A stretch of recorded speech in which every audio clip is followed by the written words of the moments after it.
ជំរាបសួរអូនពូមីងយាយតាទាំងអស់នាងខ្ញុំយុវតីសង្គ្រោះជាតិថ្ងៃនេះនាងខ្ញុំសូមផុសវីដេអូមួយនេះផ្ញើជូនទៅដល់បងអូនពូមីងយាយតាដែលជាវីរៈបាតុករទាំងអស់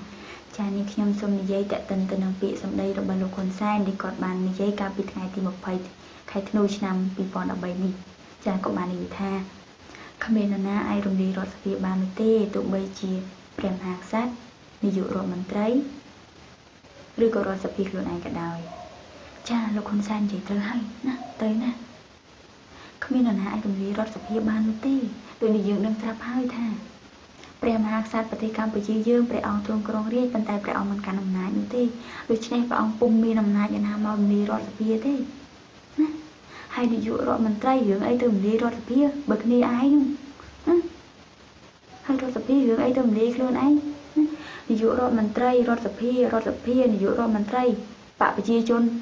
តែមួយគ្នាឯងអដែរនោះហើយនិយាយត្រូវម៉េះលោកហ៊ុនសែនបកកាយនិយាយទៀតណាលោកហ៊ុនសែននិយាយត្រូវហើយសម្រាប់រដ្ឋសភារដ្ឋាភិបាលស្របច្បាប់ប៉ុន្តែសប្តាហ៍ថ្ងៃនេះគេហៅថារដ្ឋាភិបាលនិងរដ្ឋសភាខុសច្បាប់ដូច្នេះហើយគឺច្បាប់នឹងមិននិយាយគឺមិនត្រូវទេហើយលោកផ្លេចរឿងមួយហើយអ្នកដែលអាចរំលាយរដ្ឋសភាបានគឺកម្លាំងប្រជាពលរដ្ឋទាំងមូលណាលោកចាំច្បាស់ហើយខ្ញុំក៏សូមឲ្យបងប្អូនអូនពូមីងយាយតាទាំងអស់ដែលគាំទ្រគណៈបកសង្គ្រោះជាតិ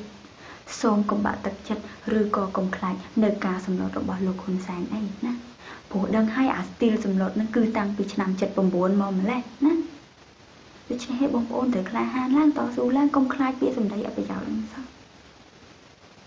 ហើយខ្ញុំក៏សូមប្រាប់លោកហ៊ុនសែនផងដែរថាឆ្នាំ2014នេះលោកហ៊ុនសែនចាំមើលណាចាំប្រងខ្លួនប្រជាជនទូទាំងប្រទេសស្រុកខ្មែរឡើងមកអស់កលោកហ៊ុនសែនឯងតម្លាក់ចុះទាញកលោកហ៊ុនសែនឯងតម្លាក់ចុះអត់ខ្ញុំចាំមើល